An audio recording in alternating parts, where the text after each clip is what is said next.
and welcome to another episode of, I guess tonight is a vlog. I guess that's what it would be, a vlog. Um, so let's start this off with there is some information that's going to be brought forth on this that you guys already know, and there's going to be some information that's brought forth in this that you might not know. It depends on how much you've watched the channel and everything else. So this is talking about my time in the North and how everything went from the moment I decided to go to the moment I left. I'm trying to make this quick, and I am on my cell phone, so I might miss comments, and I apologize if I do, but I will try to get to them as they come.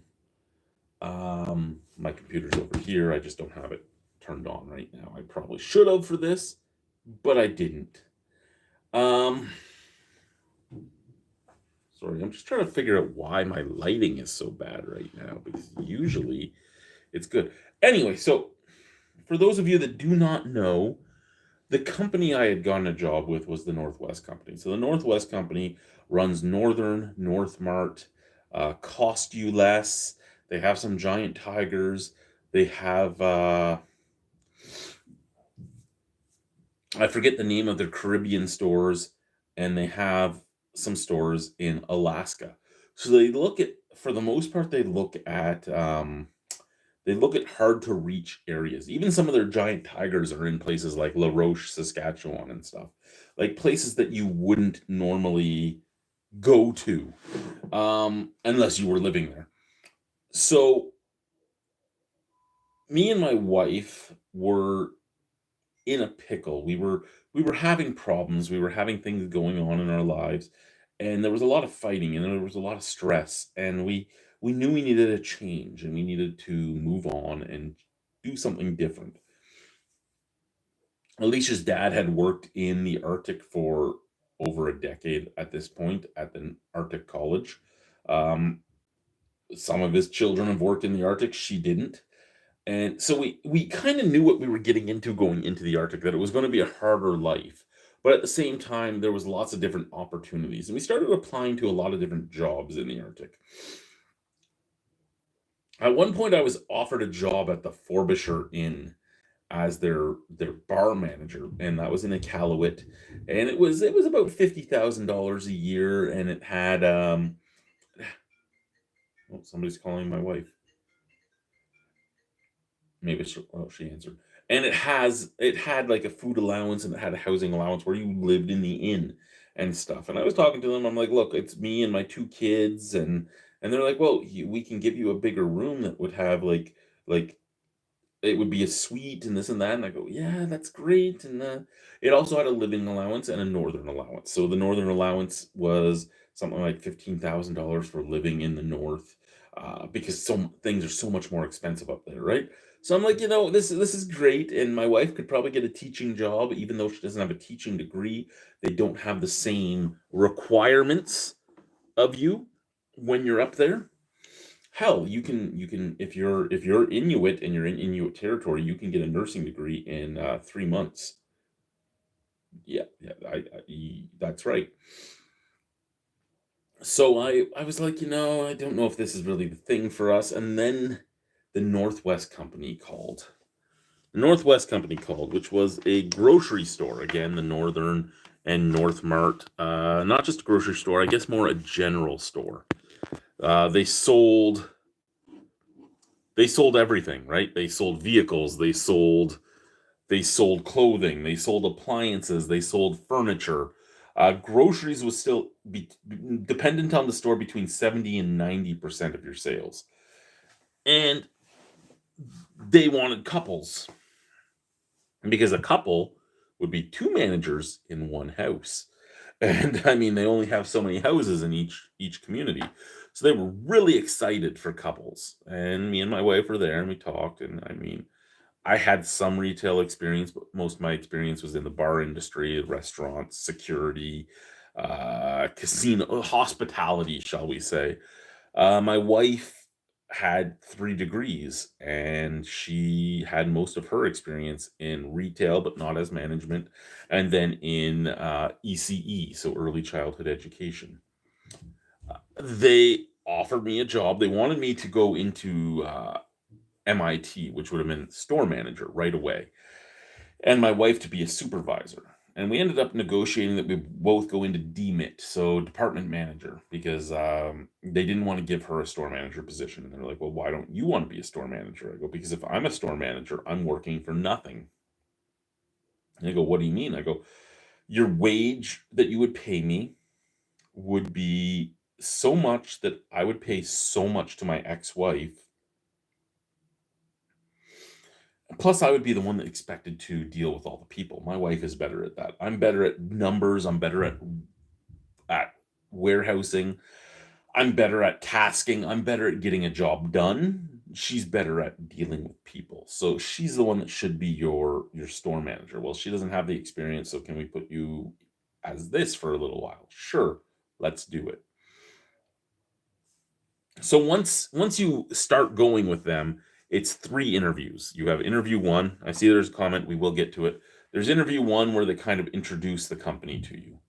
And when they introduce the company to you, they do talk about a little bit of hardships, but they don't explain to you exactly what you're going to get into, because a lot of the stuff they talk about is the stuff that comes from some of the bigger communities, like the Arviots, the Iqaluits, the Musanese, the places like that, places that are bigger, right? That have more things. Oh, you're going to have at the very least, you're going to have an RCMP detachment or a police station.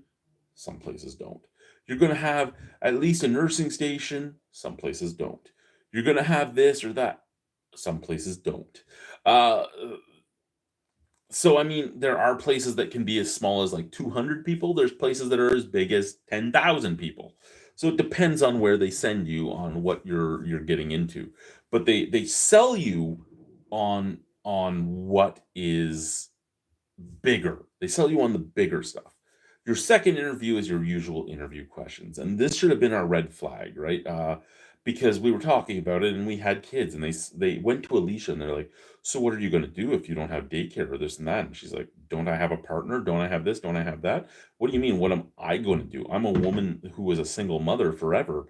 I figured out how to do my life. What do you mean? What am I going to do? Why aren't you asking us what we are going to do?" And that should have been my first red flag, but it wasn't. We were trying to get a new life. We were trying to do something different. Um, Third interview was more or less, okay, we want you. These are the things you have to do. And you did your credit check, you did your police check, you did your physical, and your physical was intense. It was vision, it was prescriptions, it was blood tests, it was drug tests, it was, can you do this many push-ups, can you lift this much weight, can you do this, can you do that?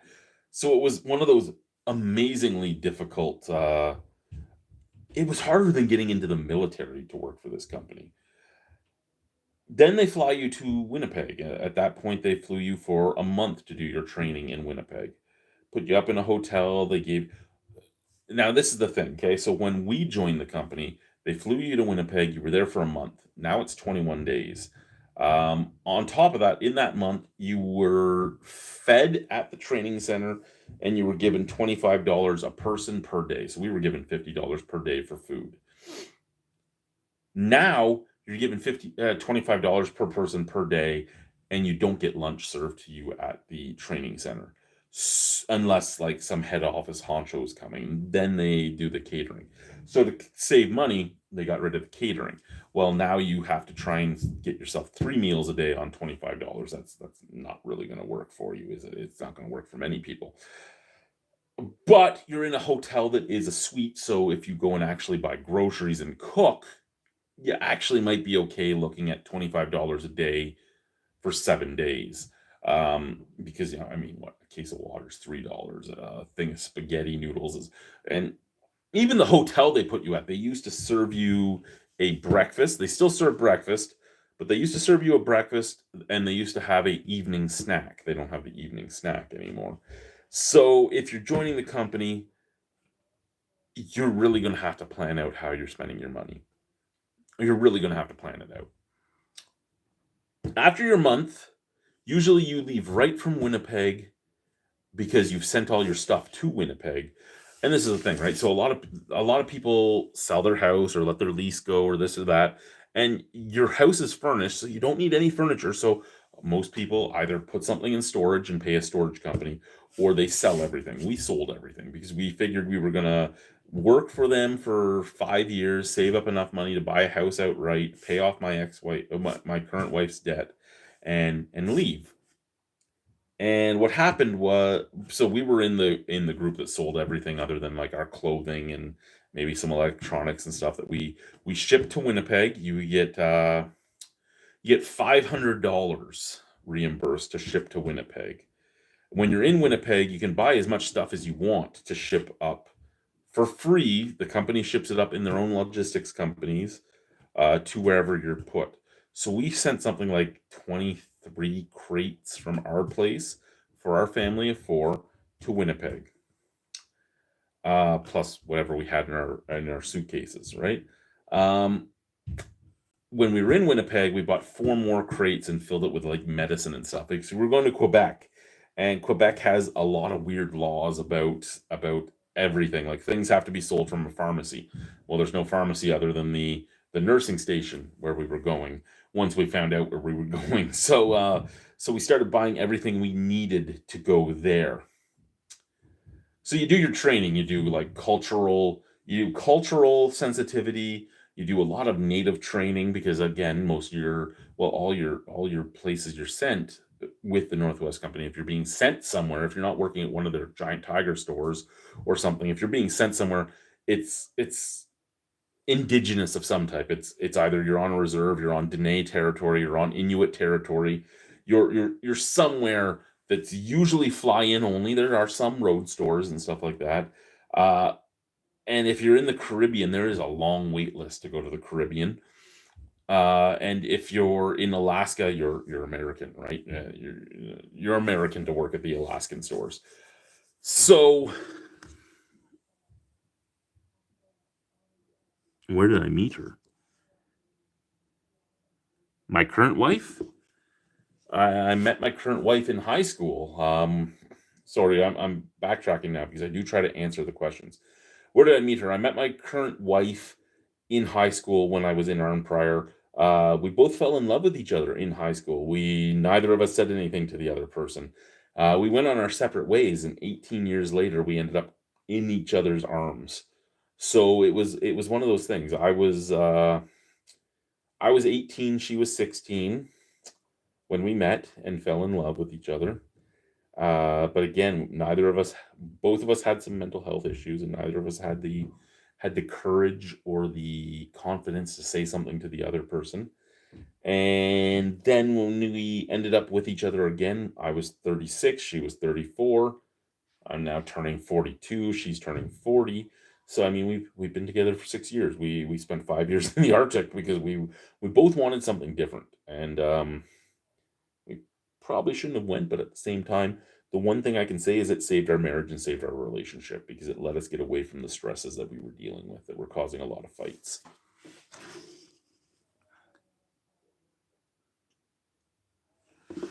She lived in Welland, I lived in Niagara Falls when I met her. Um, but yeah, we went to ADHS, Arm Prior District High School together. Now, where I was so we were at training. So we were told in training that we were going to Pavernatuk. We were told on our first day of training we were going to Pavernatuk. We were going with a couple, Marcel and Jeremy. So Marcel and Jeremy were going to Pavernatuk with us. So four of us were going to Pavernatuk. That should have been our second red flag. That four of us were going because there is like 7 or 8 departments that these stores can have that would have managers. So if you're sending four of us to Pavernatuk, there is four people that have left Pavernatuk. So it should have been a red flag right then and there, but it wasn't. Um, Jeremy had worked for the Northwest Company before. He was an administration manager his entire time in the Northwest Company. He had broken up with his husband, and Marcel was his new boyfriend. And he had talked Marcel into going up again. He's like, we can bank money, we can do, which is what we were thinking, right? We can bank money, we can do this, we can do that. So the four of us were going to Pavernatuk. In training, the second day of training, after we were all told where we were going, we were told privately. We went around the circle and we were saying where we were going and what we were going for. So my wife was going for general merchandise, and I was going for quick stop managers because quick stop manager was basically a store manager, but you were running a convenience store. And they wanted me as store manager all along, and they wanted her to do some years in the company before they gave her store manager because she didn't have enough retail experience for them. So we were like, I'm going for this. She's going for that. When they got to Jeremy, Jeremy was obviously administration again, and Marcel was going for grocery, which is kind of amazing because he never had any grocery experience. And again, grocery is like between 70 and 90% of their business. So to go into something you've never done before is kind of crazy when you're looking at that you're like 70 to 90% of the sales. And these stores can range from like $2 million in sales a year, which is a level one store, to $25 million a year in sales, which is their level five, well, 25 and up. Uh, we were going to Pavernatuk. Pavernatuk was apparently a level three, but they only had like $4 million a year in sales. They were losing to the co-op quite a bit, and yeah, so all of us going should have been a red flag. Red flag number three should have been when we said where we were going, the trainers came to us and said, your store manager is a micromanager and he will not let you do anything. Make sure you fight him on that, make sure this and that. Fourth red flag before we went should have been when anytime a head office honcho would come in, a vice president or a president or anything else, and we would go around the circle about where we were going, as soon as the four of us would say Pavernatuk, they'd go, "Oh, Pavernatuk." That should have been the red flag that made us say, you know what, we're not doing this. But it wasn't. We wanted this new thing, and we went. So we go,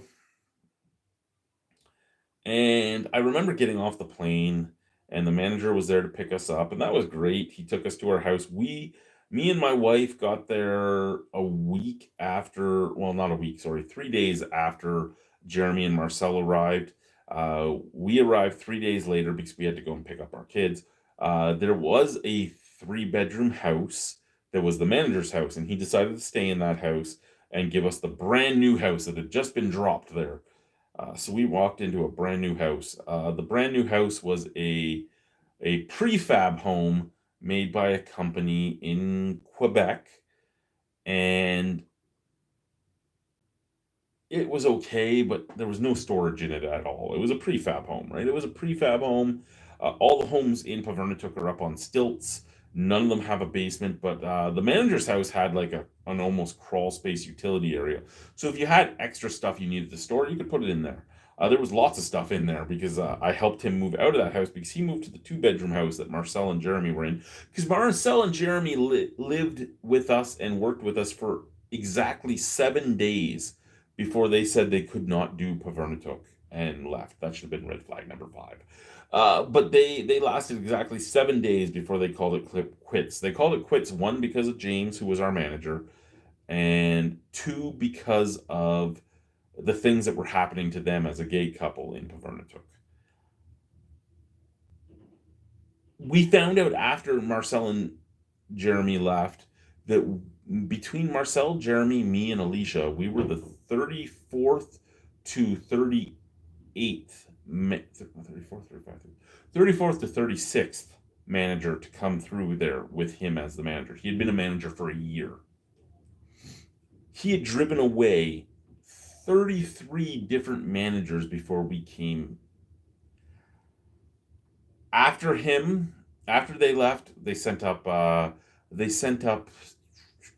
Carrie and Terry and their child and their dogs. And people were trying to poison their dogs. People were harassing their child. Uh, they ended up leaving as well, so they were number 38 and 39 under James. After that, after they were threatening to leave, we had a response from our DSO that, hey, something needs to change. We're very sorry that you guys dealt with this. We'll figure this all out, and we'll get you a new boss. Yes, I am happy to have my innocent gun back. We'll get to that because we will talk about something there about whether there was a penalty for them leaving. They didn't leave the company, but they demanded to be out. So they were sent from Pavernatook to Chisisipi, which was also in the Quebec district, in Nunavik. It's Nunavik is the Inuit owned land in Quebec. Well, Inuit ran land in Quebec. It's still Quebec owned. The Inuit land in the Northwest Territories, the Yukon and Nunavik, Nunavut is Inuit. Nunavut is entirely Inuit. Yukon and Northwest is partially Inuit, partially Dene, but still Canada owned. I mean, Nunavut is still Canada owned as well, but they govern their own land, and Nunavik is fully Quebec owned, but they have some form of self government. It's not fully self government. So at one point, they sent James out. They talked to us. They're like, thanks for staying. James is gone. James is gone on vacation in February. He will not be coming back. There's going to be a new store manager coming, and they sent Ashley and Ron. We were given a bonus. You get your STIP, your short-term incentive bonus. Short-term incentive plan is what STIP stands for. Our STIP was a just thank you for not quitting. He gave us $500 each. It was kind of a joke, but it was the highest STIP we ever had in Pavernatook in our almost 4 years in Pavernatook. The joke thank you for not quitting like everybody else was the highest we had. There are people that get $15,000 to $30,000 a year. 500 was the highest we had. So Ron and Ashley come. On Ashley's second day working, and again, this is like 4 months into our time in Pavernatook. On Ashley's second day of working, somebody attempts to rape her in her office. I'm the one that has to go through the video cameras and find it and find the person that did it and send it all to the cops, right? Who came into the office, who walked out, try and find his face and all that. He was the boyfriend of one of our employees. About 2 weeks after that, well, actually, the day after that happens, I'm walking down the street to go to the Skidoo shop to get a part for my Skidoo. Well, you know what? Why don't we go all the way?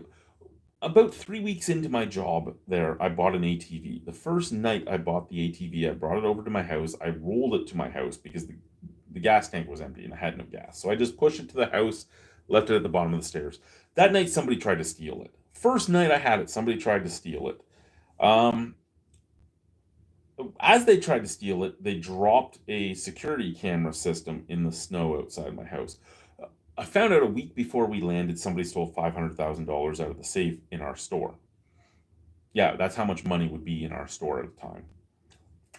I brought the camera system in, and I'm like, "Hey, is this ours?" And James is like, "Yeah, that's ours." I go, "Okay, you might want to send it to Winnipeg. They can dry it out and find out everything they need to find out on it." He's like, "No, we're gonna plug it in right." Plugs it in and fries it. So whoever stole the money got away on that. Then we fast forward to a few weeks after that. I'm walking down the street. I get threatened to be killed as I'm walking down the street because I'm albino, so I look like a walking polar bear. I'm like, whatever. You're a fucking 100-pound soaking wet Inuit. I will fucking kill you. I tell my manager. She's like, you need to tell me about that stuff so we can report it. I go, okay, well, this happened. He goes, okay, I'm going to report it. So that's the first report that goes on my file about something that happened. There was within a couple weeks of living there. This thing happened. Then her attempted rape happens. About 3 weeks after that, there's a big fight in the quick stop. I run the quick stop. Big fight in the quick stop. I kick the people outside. They're fighting outside. I walk out to say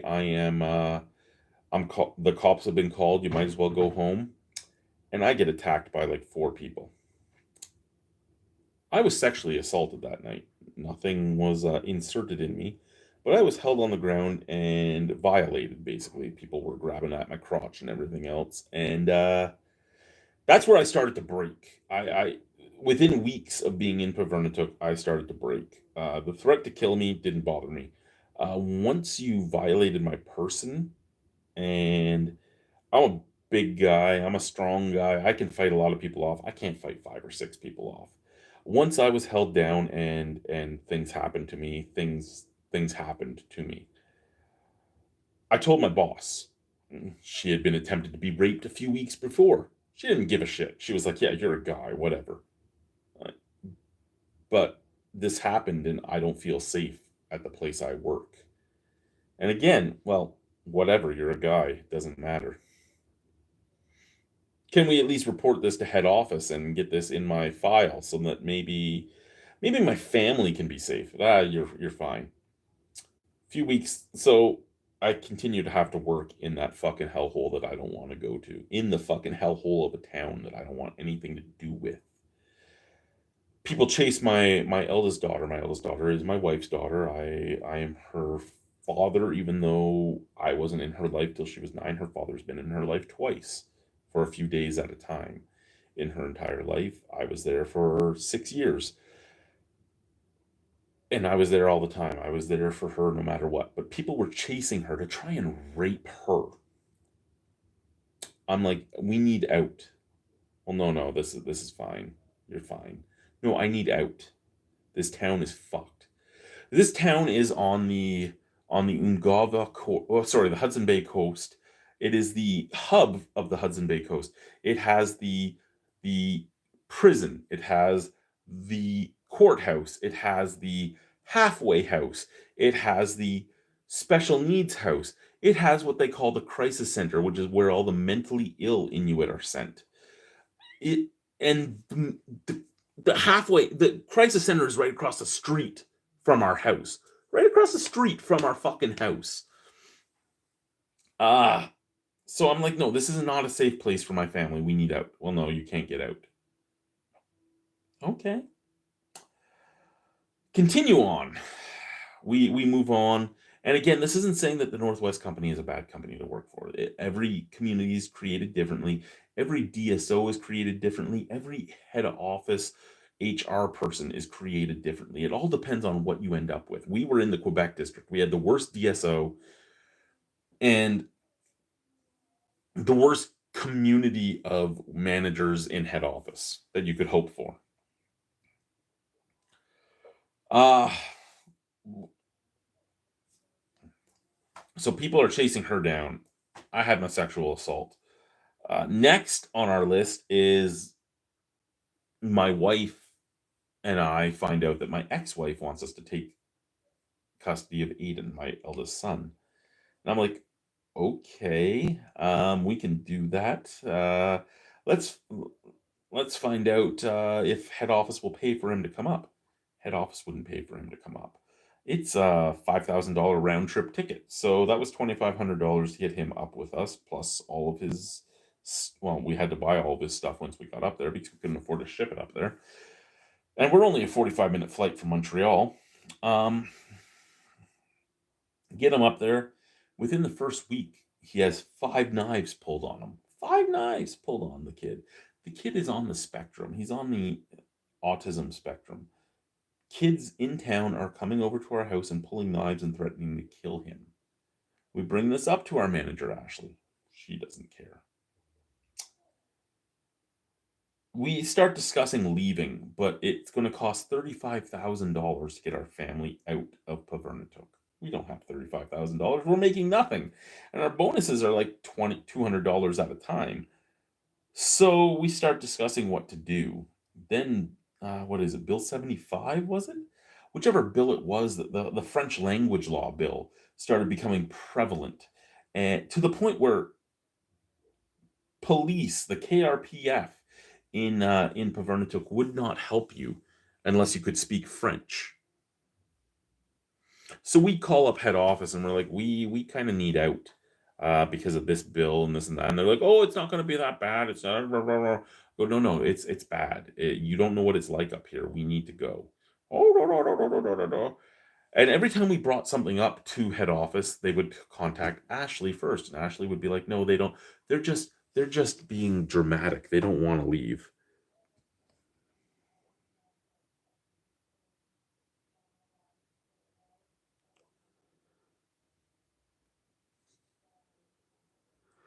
Again, Mr. Singh or Mrs. Singh, there's a reason why we couldn't leave. Again, $35,000 to get our family out. Do you have $35,000 sitting around? I don't have $35,000 sitting around. We couldn't get out. This company entraps you.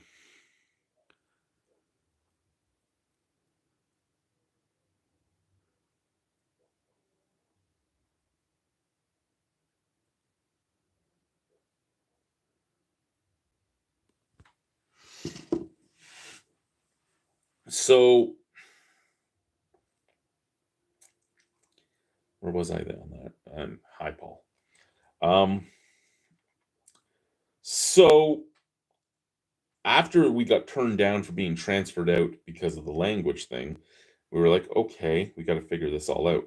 Well, we only had one door to our house. Our house had one entrance, and it was facing north, which was the same way the wind blows.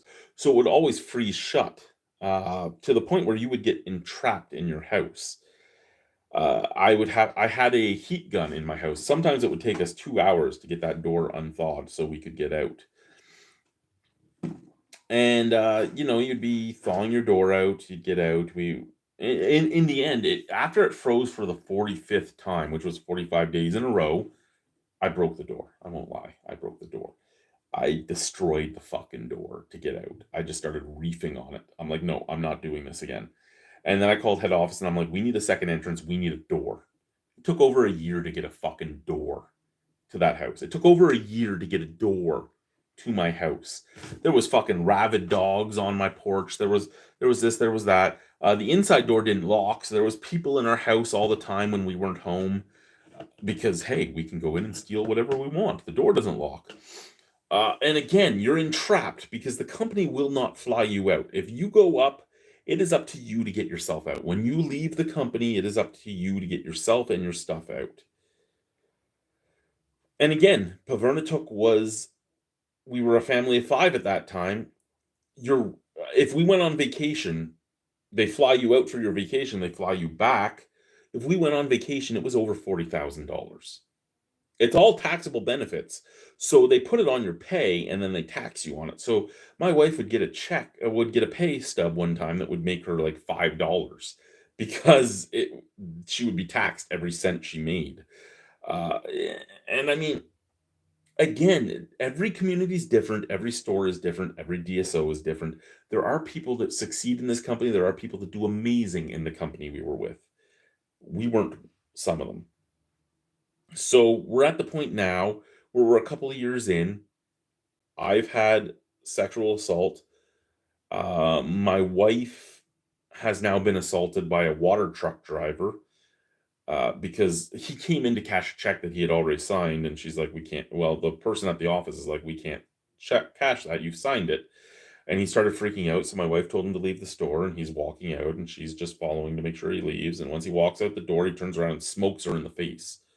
Twice. He smoked her in the face twice. Um, because he's a big tough guy. He's a rapist in the community and this and that. She beat the fuck out of him. Don't get me wrong. She beat the fuck out of him. She kneed him in the balls. She kneed him in the face. She kneed him in the chest. She started just wailing on him. The guy crawled out the door and ran away. I wasn't at the store because I had hurt my back lifting a skidoo because they give you no equipment. They give you no equipment in some of these. If you're in Iqaluit if you're in the bigger stores, you have all the equipment you want. If you're in the smaller stores, they don't give you shit. You got to figure it all out yourself. So we're in a smaller store with no equipment. Figure your shit out yourself. So I'm lifting a skidoo. I tweak my back to the point that I'm off for over a week. And I'm in bed, laid up when she calls me crying that she just got beat up at the store, and I rage got me out of that bed. I got off my ass, I got out of the bed, I got there. I watched the cameras, I saw who it was. It was the guy that lived across the street from me. So I was waiting on his porch with a fucking axe. I was gonna fucking put the axe between his eyes and fucking end his life. I was done. No more of this fucking bullshit with these fucking losers, these fucking inbred pieces of shit. I was done. Yeah, inbred pieces of shit. The population is 2,000 people. You know how many people started that community? 100. You know who they fucked? Themselves. That's what it was. It was in you could see it. People missing fucking patches of hair, people with fucking flat heads, and it was inbred pieces of shit. I'm sorry, that's what it was. And I'm sitting there and I'm like, I'm done. This guy's dead. This guy's dead. The cops get to the store. They're like, "Are you pressing charges?" She's like, "Yes." They go, "Yay!" Because nobody presses charges there because they're all family. They're all fucking cousins and aunts and uncle. You don't charge your family. She's like, "No, I'm charging him. He fucking hit me. Fuck him. He can go to jail." They're like, "Okay, we're going to go find him." She goes, "Good. Just so you know, my husband's out there with an axe looking for him." They go, "Okay, we'll find him before your husband." And they found him within 10 minutes and arrested him. Once he was arrested, people came out of the woodworks. People charged him with rape. People charged him with fucking assault. People charged him. He went to jail for about 15 years. This is the same person that stabbed one of my dogs to death. I had 2 dogs while I was up. Well, I had 3 dogs while I was up there. One person decided that they didn't like that white people had dogs, so the dog was theirs, and they kept harassing my family. They kept breaking into my house. They kept trying to steal the dog. So at one point, I just let the dog out. I'm like, I'm done. Go. Be free. Do whatever you want with him. They raped him. They raped him. Somebody raped him in the ass. He came home with a bleeding ass that was fucking gaping from somebody raping him. The other dog barked at people because he was part King Shepherd, so he barked at people. So they stabbed him to death. The third dog, somebody poisoned with rat poison. So that's when we stopped getting dogs up there. And now we're at the point where we're done. People have threatened my daughter. People have threatened my son. People have killed our dogs. People have broken into our house every day. We can't get a new door. I've been sexually assaulted. My wife has been assaulted. Head office has turned us down twice for a transfer. So we call up. We go to our DSO and we're like, we need out of this fucking community. This is why. He goes, okay, I'll get you out. I don't have a store this second. I'll have a store in a month. Okay, fine, whatever. We can fucking live for another month if we have to. Month comes up, we get a hold of him. We're like, where's our transfer? Well, I don't have a store yet. Well, it's going to take another month. So another month goes by.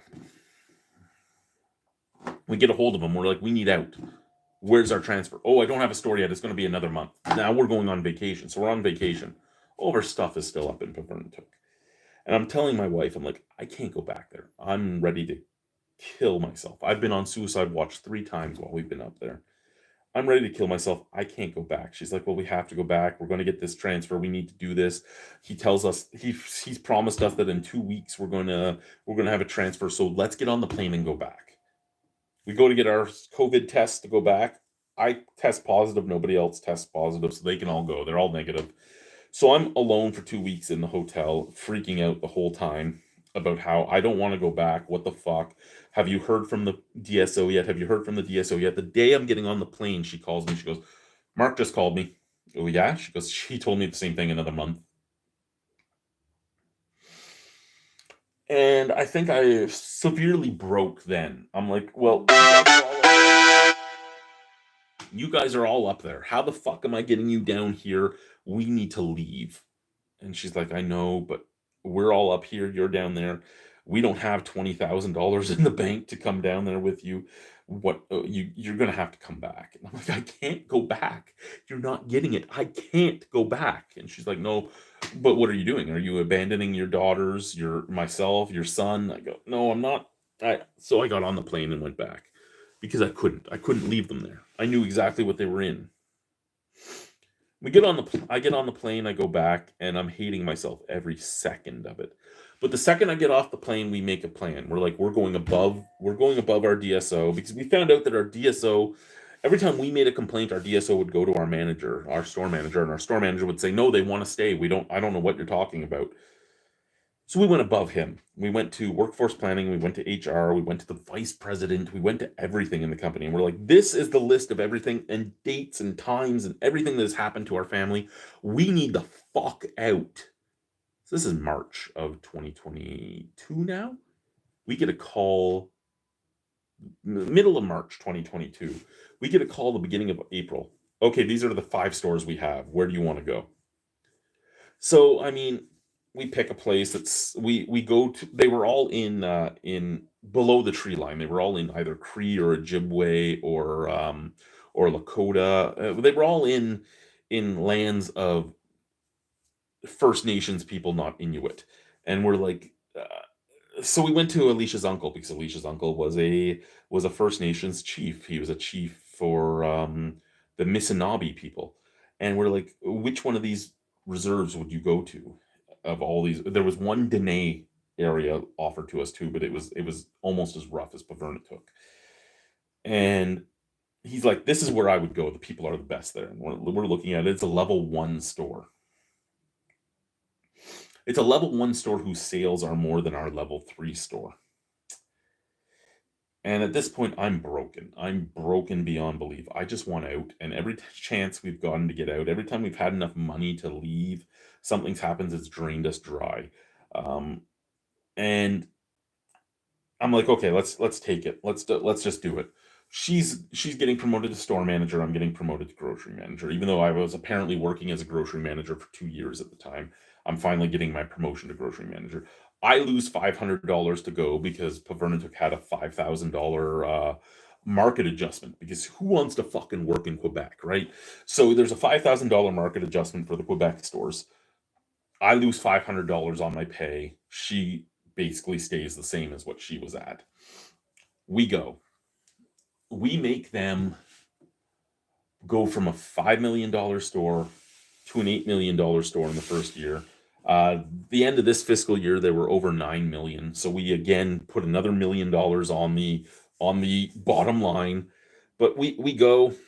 The people in Deer Lake were amazing. We didn't have people trying to rape us. We didn't have people trying to kill us. We didn't have people killing our dogs. We didn't have people raping our dogs. We didn't have people after our kids. It was amazing family-wise. What killed us in Deer Lake, which made us leave in Deer Lake, was the 16-hour workdays every day of the week. We couldn't do it anymore. We couldn't.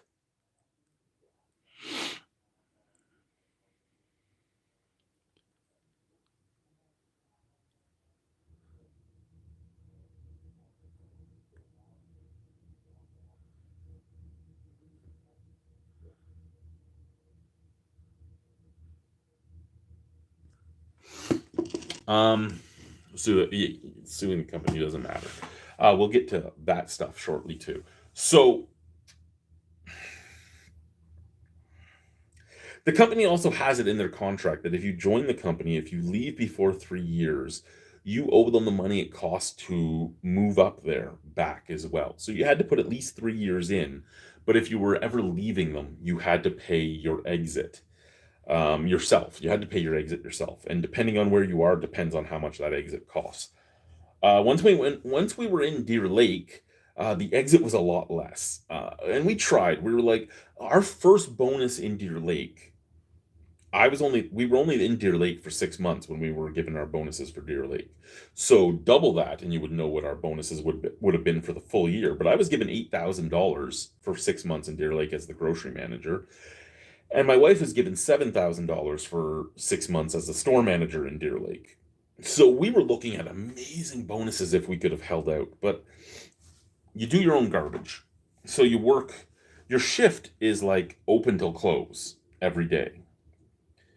But you have to be there before open because you're opening the store yourself because there's no management. There's just the two of you plus the locals that you have. And if you can get a local in the building, that's amazing. And we had a KFC, we had a post office, we had like the amount of auxiliaries we had to run was insane as well. So we were there from like 7 a.m. until 7 p.m. at the very least every day. And then you had to do your garbage run. Garbage run was an hour and a half. You couldn't do that during the day because there's nobody to watch the store. There's nobody with manager credentials. So you do your garbage. If cargo comes early or late, you have to be in early or late to get it because there's nowhere to hold your cargo. If you're not there, they're just throwing it on the fucking tarmac and leaving. They don't give a shit. So, but to get out cost a lot less. To get my whole family out of Deer Lake would have been like $3,500 compared to over $20,000 to get out of Pavernatuk.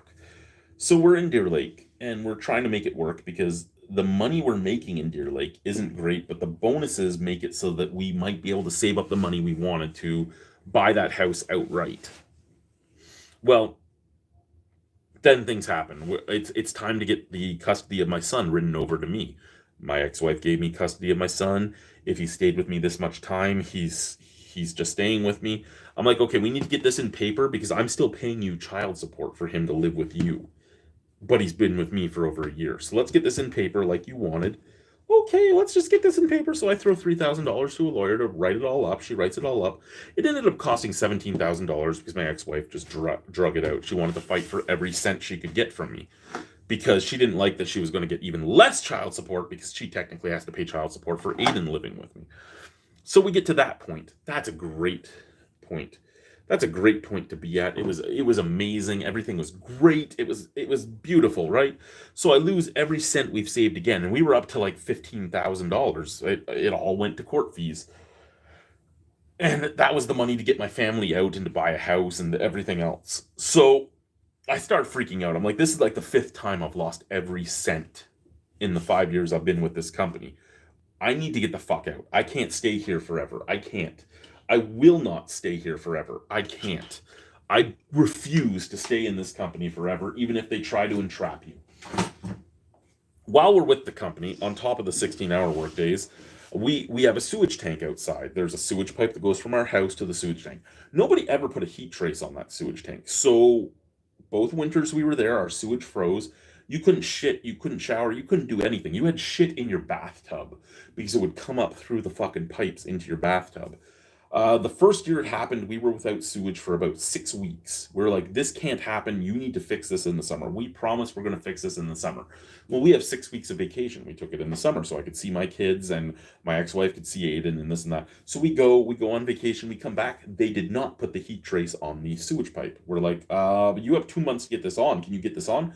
Oh, yeah. We'll get it on. They didn't get it on. Guess what happened this winter? The sewage froze again. So we were out of sewage again. Every time you need to fix a sewage pipe for that, you have to open up, and it's parallel. It's parallel. There's no fucking Y. There's no backflow. There's nothing. It's parallel. So as soon as you open that, it all spills out on the floor. Everything that is not frozen spills out on the floor, and as you're thawing it, it spills out on the floor. So 3 times last year and twice this year, raw sewage was just spilt all over our basement. Nothing was replaced because why the fuck would we replace it? We're slumlords.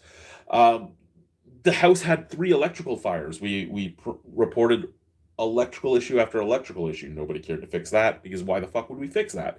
That means we have to fly an electrician up. You guys can just deal with it. You pay us rent, but it's okay. They can just deal with it.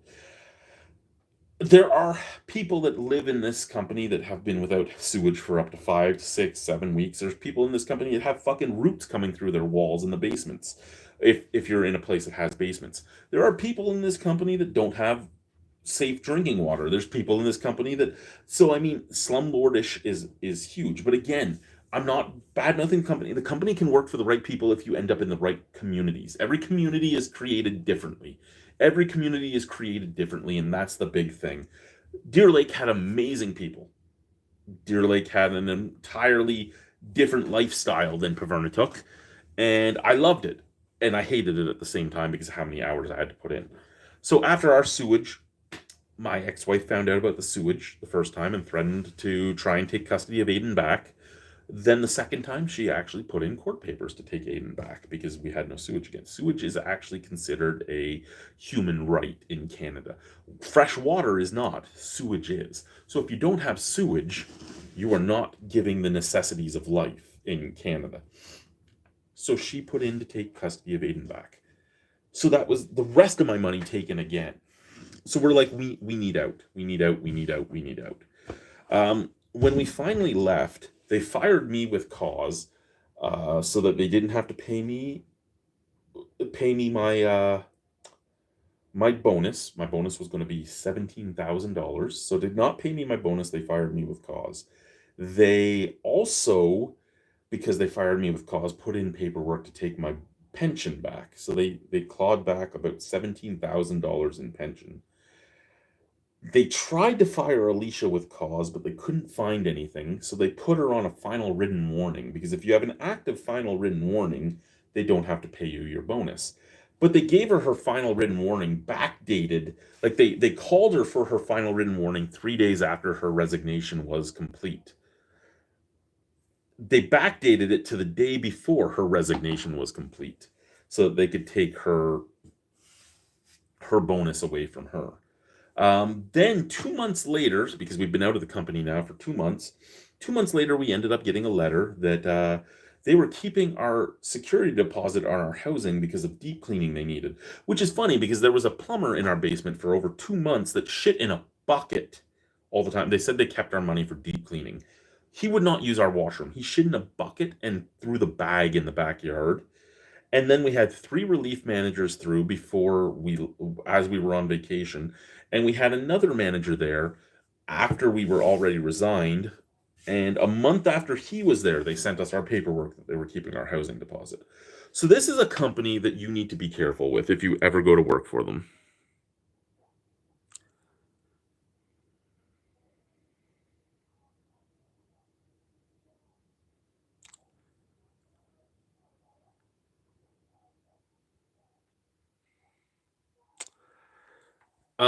I had a deposit because what I did was I took all the money I put into my RRSPs out for myself, and Alicia's dad donated some money to to our house. So our deposit was fine because our deposit was 5%. Um, Great thing that can still do a 5% deposit. So between the deposit and moving costs and getting furniture and all that, we were able to do that with between her RRSP, my RRSP before the stuff that I put in, not the stuff that the company put in because they took that when they fired me with cause. And their cause was stuff that happened years ago that they okayed at the time and then things changed. Lawyering up costs even more money, sir. Here's the thing: we're in Canada. I don't have 15, $30,000 to fight them, and they know that. And that's one of the things they play on as well is that you're not going to leave. They entrap you in sending you to places that cost $10 to $30,000 to get out of, and they entrap you in that they know that they can just claw things back without you fighting them because all the money you had saved up goes towards getting out and goes towards your deposits and everything for what you're doing. So unless you're willing to just drown in debt, you're not doing. That's the reason we're in the debt we're in is because we knew how much money our bonuses were going to be and we planned on it. And we did succession planning. We're like, okay, they're going to try to fight us about this, they're going to try to fight us about that. So as long as one of us gets our bonus, we're good. And then they fuck both of us. So it is what it is. I'm just saying if you ever work for the company, know what you're getting into. If you're ever going to the north, really look into the community you're going into. Look at what they have. Look at what they're doing. Look at what whether or not they are able to succeed on their own because there are places that have nothing. Yeah, that there I have not seen a lawyer in Canada that charges nothing unless they win.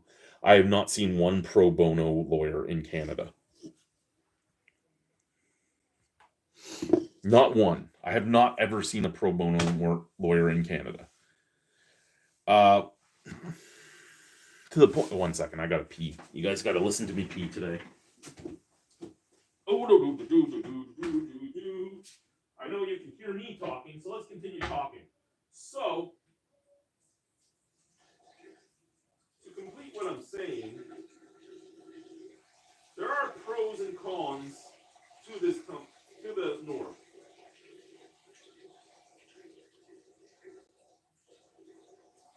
You will see things. Sorry, I know you can hear this perfectly. I'm like 3 feet away from the camera. Sorry, I have no door. It's a fucking accordion door down here.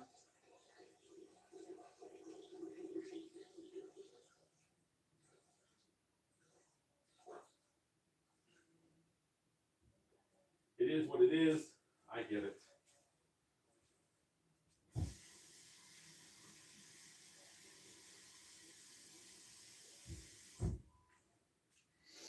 Okay. Guess what? We're back. We're back. So, again, you see parts of Canada that you'll never see in your life. You see things you'll never see in your life. You experience culture you'll never experience in your life.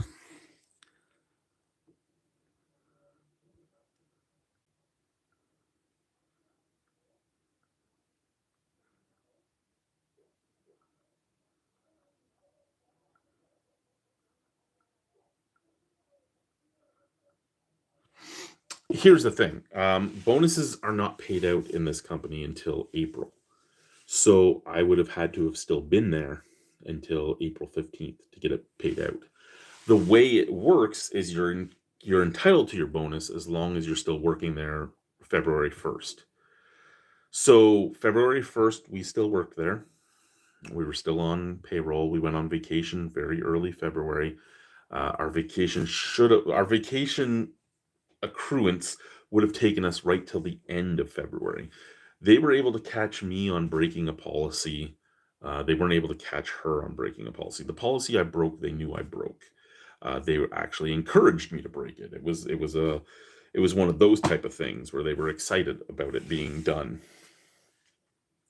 So I broke my policy. I got fired with cause. Um, they tried to catch her on the same policy, and she's like, yeah, I didn't do that. And they're like, well, we have you on camera doing it. And she goes, no, you don't. And then they changed to something else, because here's the camera system we had in our store, and we had reported this the day we took over that store. We're like, this camera system does not record more than 21 days. It needs to be fixed because we can't actually search things. If somebody's stealing from us or doing this or doing that, we can't catch this. They're like, okay, we'll fix it. We were there almost 2 years. We were there like a year and a half. We were there for 18 months. Never sent anyone to fix the camera system. So when they were trying to catch her, what they caught me on was something that happened in Pavernatook, and I knew they knew it happened because it was admitted that it happened. They just decided to bring it up. For her, they tried to catch her on the same thing, but they tried to say it happened like 3 months ago at our store, and she's like, yeah, you don't have that on camera. They're like, yes, we do. She goes, no, you don't. And if you go through our tickets, you know why you don't have it on camera. So you can stop lying to me. And then they changed to something else, and then they changed to something else, and they got her in the end on well, they just put her in the end on not doing certain things that they wanted her to do, that she's like, well, I don't know how you wanted me to do that, but I ain't signing this because I don't agree with it. You taught me how to do it this way, and this is the way I did it. And yeah, so it all that doesn't matter. What matters is there's a lot of people that have left this business that are filled with PTSD. The gay couple actually is now living in I'm still friends with them. They're living in Poland, and he still has PTSD to this day about his week in Pavernatook. My brother-in-law ended up joining the company. Him and his wife were with the company for almost a year. Well, no, just over a year, because we were paid out the bonus for getting them a job. Just after the year, they left for mental health reasons because he was ready to commit suicide, and they were able to get out with a paid ticket.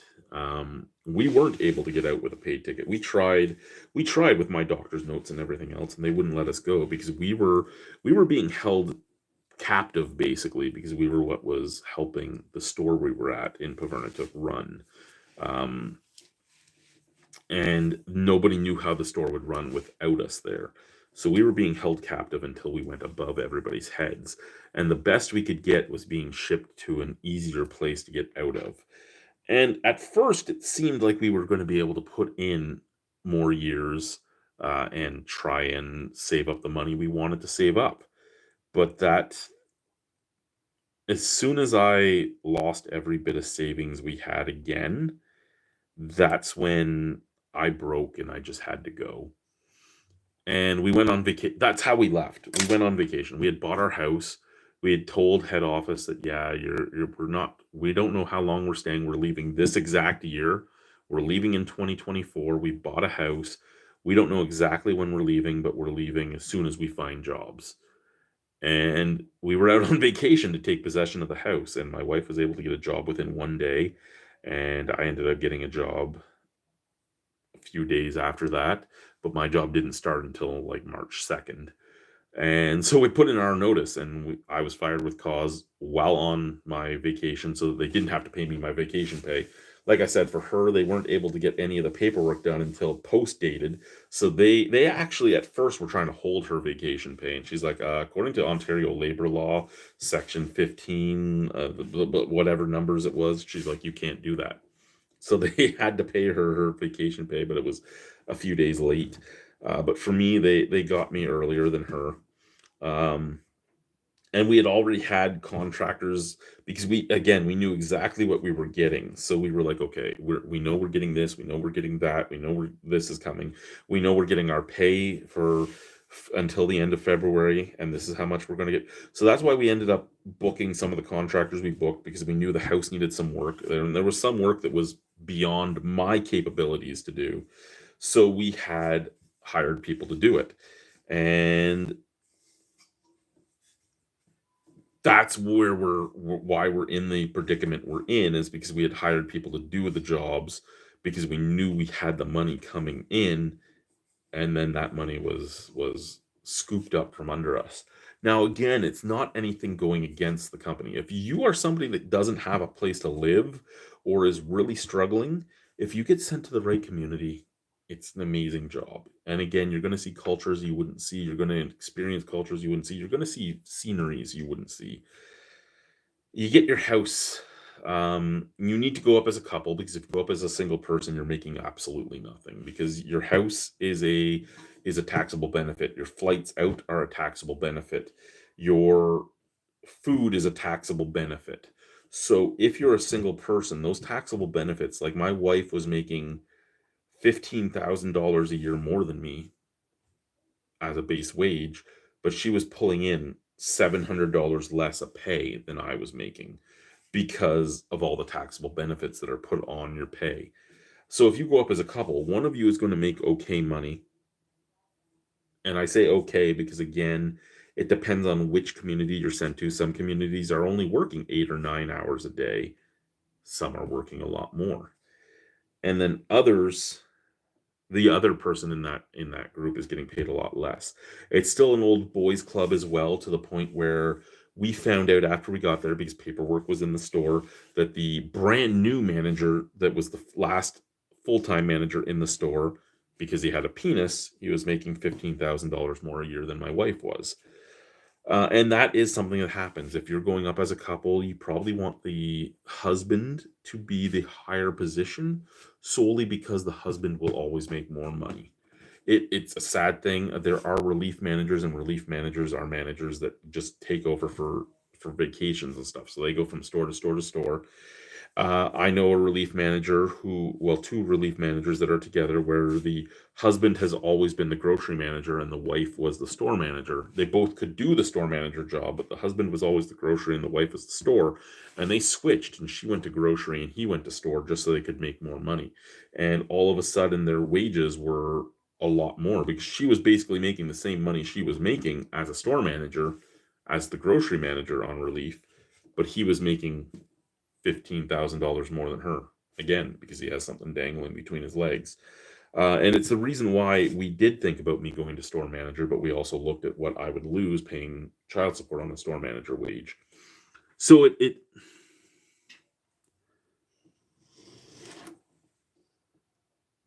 what's this?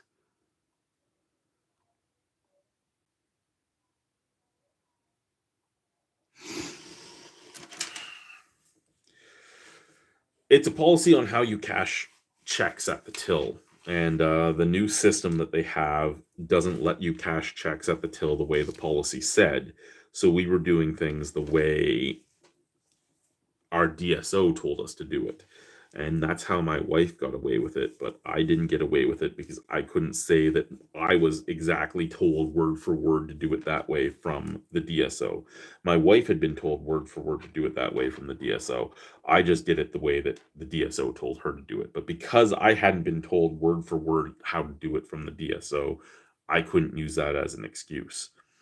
So even though they still have no way to cash the checks properly at the till under the new system, that's what we got caught with.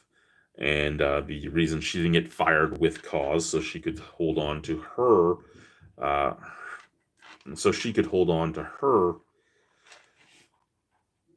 pension from the company, was that I lost mine. They still haven't put in the paperwork to Canada Life, though, for us being released, so we still technically have benefits through Canada Life. I mean, if we use them, they could come after us now because we've both been gone from the company long enough. They could come after us. But again, it's more a warning. Don't wear rose-colored glasses going into the company that we were with. There is amazing things with it, and there's things that you will never forget it with it, and there are horrible things with it. And they will always, every single person that's ever left the company, I know lots of people that have left the company, and every single person has had the same thing. They have been nickeled and dimed for every cent, so they left with nothing. And that's the same thing that happened with us. There are people that leave the company through theft. They will steal every cent they need to get out. And it happens, and the company just demands the money back because they know if they go to court, it's a black eye on them. Because why did you steal? Well, because it costs this much money to get out, and the company won't let me out, and this is happening to my family, or this is happening to me, and this, and this, and this, and this, and this, and the isolation, and this, and so they just demand money back from you because they don't want that black eye of putting people into those predicaments. It's a weird it's a weird situation you're put into with the company. And again, not every community is created equally. There are communities that are amazing. I personally know people that I still talk to this day that have been with the company for over 30 years and love every aspect of it. They're in a community that's amazing. There's one guy that's been the store manager at one community for 25 years. He loves his time there. He's had children there. He's raised his children there. They've moved away, or some of them have actually married into the community and are there. There are other people that have been to places like I've been to. They got the fuck out. There was a group that there was 6 people fired in my training class that had already been in the company. They were sent down to get trained before, because they were department managers and they were moving up and stuff. One of them had been stabbed in one of the communities, Pangratung in Nunavut. He was stabbed during a break-in at the, like, they broke in at night, and he was stupid and didn't wait for the RCMP and went in without them, and the guy was in the fucking butcher's room, and the guy chased him around and stabbed him a few times and left. He was fired for not understanding how to merchandise properly. There was another guy that was fired for damage to his house because he was smoking in his house. It's right in your paperwork that you can't smoke in your house. I understand why he smoked in his house. He was in a place that got to negative 75 at night, and he was like, I didn't want to smoke outside, but he still broke the policy, so he was let go. And there was another one that was let go for sleeping with 14-year-old girls, and that one I understand as well. There is a lot of things that happen, and I mean, the isolation can break you. The fact that you have no escape can break you. It's not like a normal job where you can just go and get another job. You hate your job, just quit and go and get another job. First off, you're in company housing. Second off, it costs so much to get out. And third off, there is no other jobs. There's not another job. There isn't. You're stuck.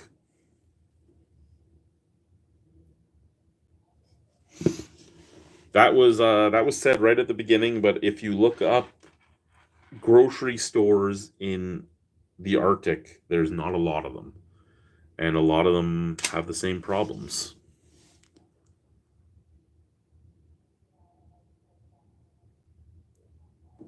What would I go to jail for? Things I did weren't anything to go to jail for.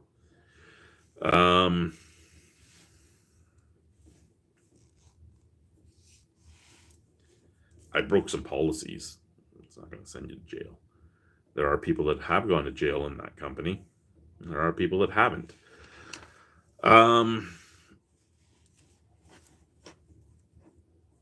It depends on what you've done and how you respond to what they bring up.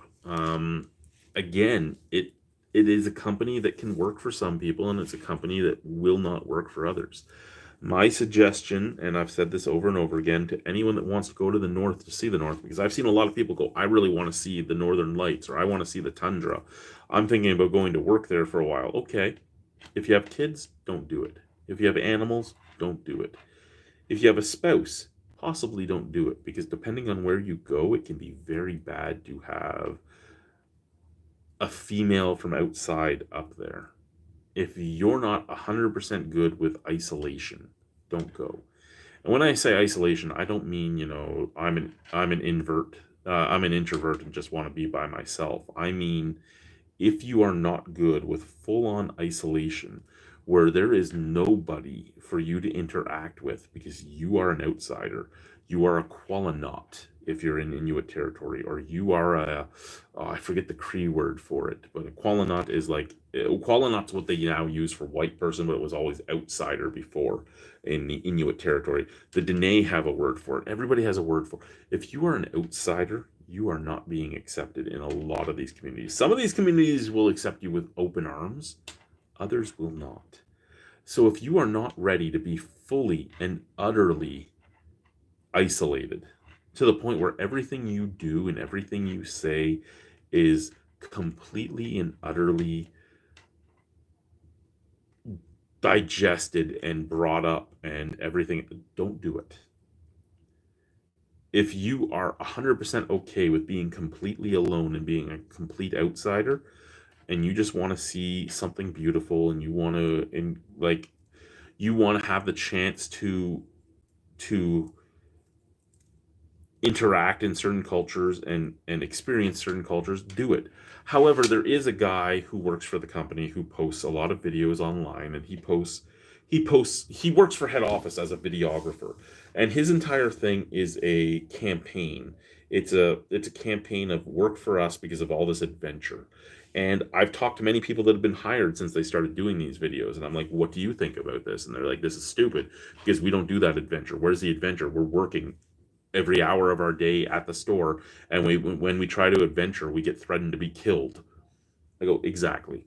It's smut. It's bullshit what's being put out there, that you get to go fishing every day. You can take a long lunch to go and fucking hunt a narwhal, or you can go pick berries in the morning. You're at that store. You're there to do a job. You're not there to adventure. His entire thing is a campaign to get you to join the company. And when you actually start interviewing for the company now, they tell you to go watch Spencer's videos. They're like, go watch Spencer's videos. That will show you everything you need to know about working here.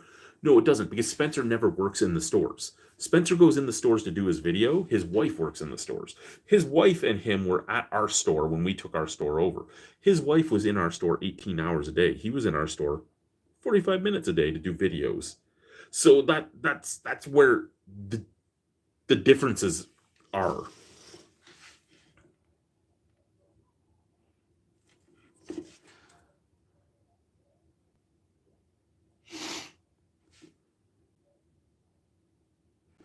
Um, well, again, I don't do that, but people do that. No, he didn't go to jail for that. The people that I've heard of that have done that have not gone to jail because they've done it in Nunavik. The age of consent in Quebec is 14. So as long as the parents are okay with it, you're okay. The guy that we had heard of that has done that was moved from his store. He was at the store. He was at the store that my brother-in-law, Alicia's brother, worked at. And what happened was he did that.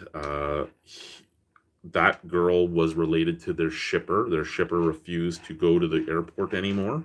And what they did was they took him and they moved him to another store in Nunavik and actually promoted him to store manager. And his girlfriend moved in with him. And again, his girlfriend was 15 by the time she moved in with him. But in Quebec, the law is a little weird, and once you get up there, it's even weirder. If he had done that in, say, the Northwest Territories, the Yukon, Saskatchewan, Manitoba, any of the other places where they have stores, he would have been fucked. But because he did it in Quebec, he was actually kind of protected by the law.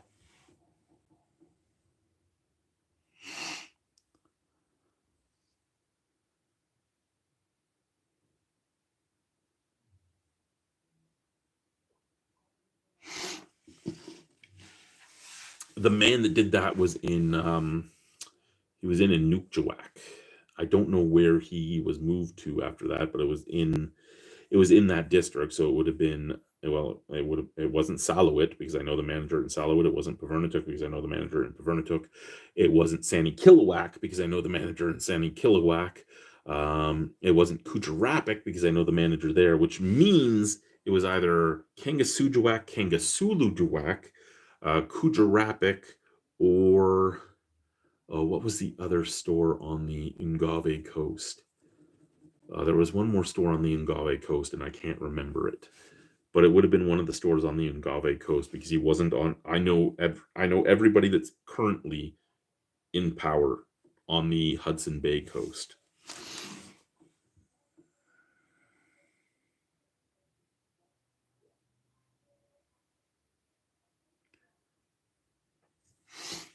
Where I currently live, it would be an automatic prison sentence. But again, it was legally acceptable where he was. Why didn't I stop my brother-in-law from going up? My brother-in-law was one of the guys that was in the predicament that rent was over $1,500 a month for a house big enough for him, his wife, and his son, and he had nowhere to go. So he went up because you get your housing and everything. They actually were doing okay. He was in Inukjuak. Inukjuak is nowhere near anything like Bavernatook. I've worked in Inukjuak a few times. Again, every community is created differently. His mental health issues didn't creep up until the moment his mother and father bought a new house that had a basement apartment. The second they bought a house that had a basement apartment, he was having mental health issues and had to get out of the north. A week before they bought a house, because he didn't even know they were buying a house, a week before they bought a house, everything was perfect. Now, I'm not saying everything actually was perfect. The isolation may have gotten to him. I don't know. I'm just saying that he was in a community where his kid was accepted, he was accepted, his wife was accepted. He was in a community that didn't have a prison, that didn't have the courthouse, that didn't have all the crisis center and the assisted living and everything. He was in a community that sent all the people that had those problems to the community I was in. He was in a community, two communities south of me, because there was Umiak and then there was Anukjuak. So yeah, he was too south of me. And Umiak, I've actually worked in Umiak as well. The Umiak is a place of like 200 people. I was there for 4 days training their store manager on how to use the computer system.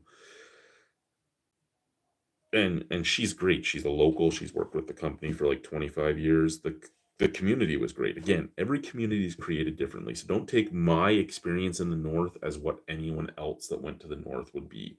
It all depends on where you end up. Uh, our heating and cooling contractors was Spearman, and they did a lot of Nunavut and they did all of Nunavik. And there was communities that the same guys would go to that they loved, and there was communities that they refused to go to, and there was communities they didn't want to go to. And I'd talk to them all the time. Sometimes they stayed in our house, because that's the other thing. If there's no hotel, your contractor's sleeping with you. He's in your house. He's either on your couch or in your basement or wherever he has to be. He's there with you.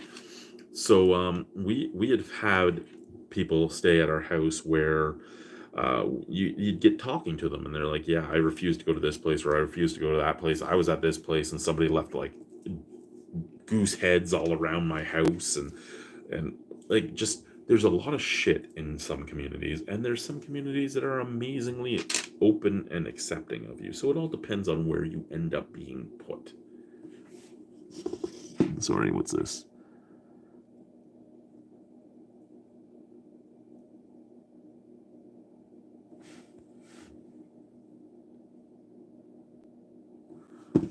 Farley Mowat loved the North. Okay. And I mean, this video seems to be a lot of slag, but it wasn't meant to be slag. This is just the truth of my time. Some of it was great. A lot of it was bad. It had put me in a bad place for I actually I know some of my friends called the cops a few times for some of the posts I posted. Like I said, I was on suicide watch 3 times while I was in Pavernatook. One of them was before the sexual assault, and 2 of them were after. I tried to kill myself in a snowbank. I went out for a walk in a blizzard on purpose, hoping that I wouldn't end up back at my house.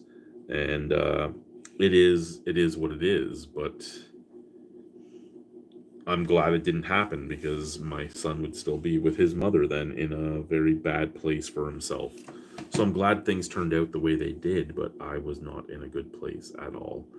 And things happened. And I was stuck in a place where I became desperate. I had to find ways out. I had to find ways to survive, and it wasn't going well.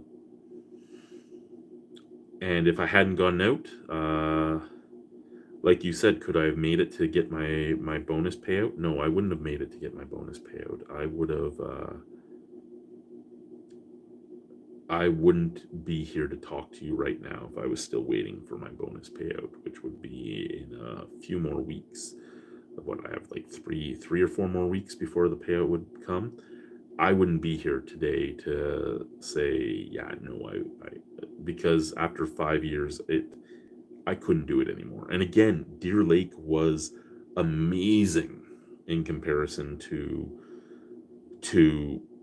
Pavernatook, but as I kept seeing my money fall away to the point where I couldn't get my family out, if her dad hadn't said, "Hey, I can give you this much money towards the down payment if you're able to get the rest for your lawyer and so for some furniture," and I'm like, "Well, I have this much in my RRSP, so I think we're going to be okay."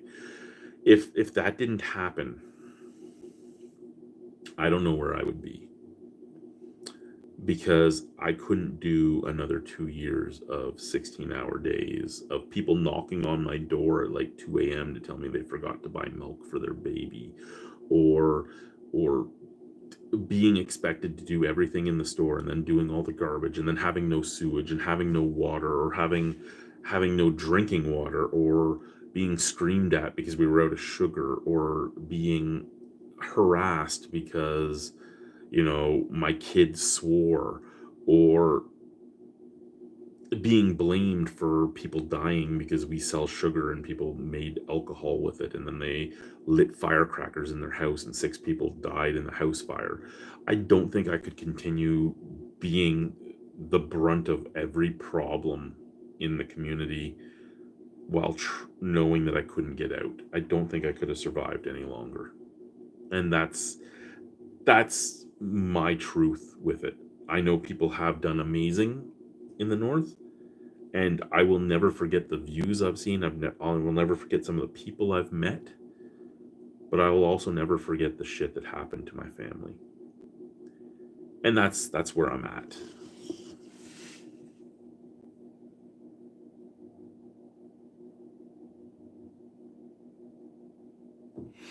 And yeah, it is way too isolated. It is. You have no chance to get out. You don't. Unless you're working for a company that's willing to move you out once you're ready to go. And the problem is there's not enough people willing to work for the company I've been working for the past 5 years, to the point where if you need out, you're stuck. Unless you're in a place further south, then yeah, you're good.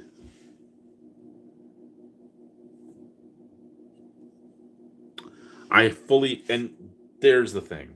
Good place to visit, bad place to live. I fully agree. If you have the money to go up to visit, it is things you will never see. If you're only there for a few days to a week or two, you will not, for the most part, feel the same things as some people. Unless you're a woman that's gone up on your own to certain places, then you're in trouble. If you're a couple or you're a male that has gone up, well, even if you're a male that's gone up, if you're a male that's the amount of underage people that would throw themselves at me, and I'm like, I'm happily married, stay the fuck away from me, because it's an entire thing of new DNA. Parents actually encourage it, so it's a weird place to be for any length of time. It's a weird place to be if you're not careful about your surroundings. It's a weird place to be, especially, and this is especially to the far north. It's a weird place to be, period. Once you get to I didn't have one underage girl hit on me in Deer Lake. Deer Lake was more connected to the outside world. In Pavernatook, where it costs thousands of dollars to get to, parents wanted new DNA in their family line no matter what. And they would push their kids to go after every outsider that was ever there. Be it a nurse, a police officer, the person that ran the halfway house, the person that ran the orphanage, like all that stuff was just, you were always harassed. And if you were a woman, you were always harassed as well. There was actually a guy that asked my wife if he could rape her. And she was like, first off, if I say yes to that, it's not rape. And second off, no. And if you come near me or ever look at me again, I will beat the shit out of you. And then my husband will beat the shit out of you. Like, that's the world we lived in the far north. In the isolated reserves in closer to the south, none of that happened. But you found out about a lot of things you didn't want to find out about, and learned a lot of things about people you didn't want to know, and had to still serve them every day, and all that type of stuff. So yeah, okay, I'm gonna go now. This was my life in the north chat. Just thought it was about time. Now that it's been what, 8 weeks since we've been gone, I thought it was time to talk about it. Um, and it was actually good to get some of it off my chest. Some people know about the stuff that happened, like the sexual assault to me, the physical assault to my wife, the murder of my dogs, my dog being raped, my kids having knives pulled on them. Like, some people knew about that stuff, some people didn't. Like, people have asked, why did I stay? It was because we couldn't get out. We didn't have any money to get out. You couldn't get on a plane unless you had $5,000 a person to jump on that plane. There was 5 of us. We didn't have that. We didn't, because we don't get paid enough, and then your bonus in that place was a couple $100. You weren't making enough to get out. So our plan to get out didn't really start until after we were transferred to Deer Lake. And then we were fighting back and forth. Do we stay here for the bonuses? What do we do? And things happened. But yeah, I talked. It's fine. It's done. I gotta go, because I gotta go spend some time with my wife. All right, bye guys.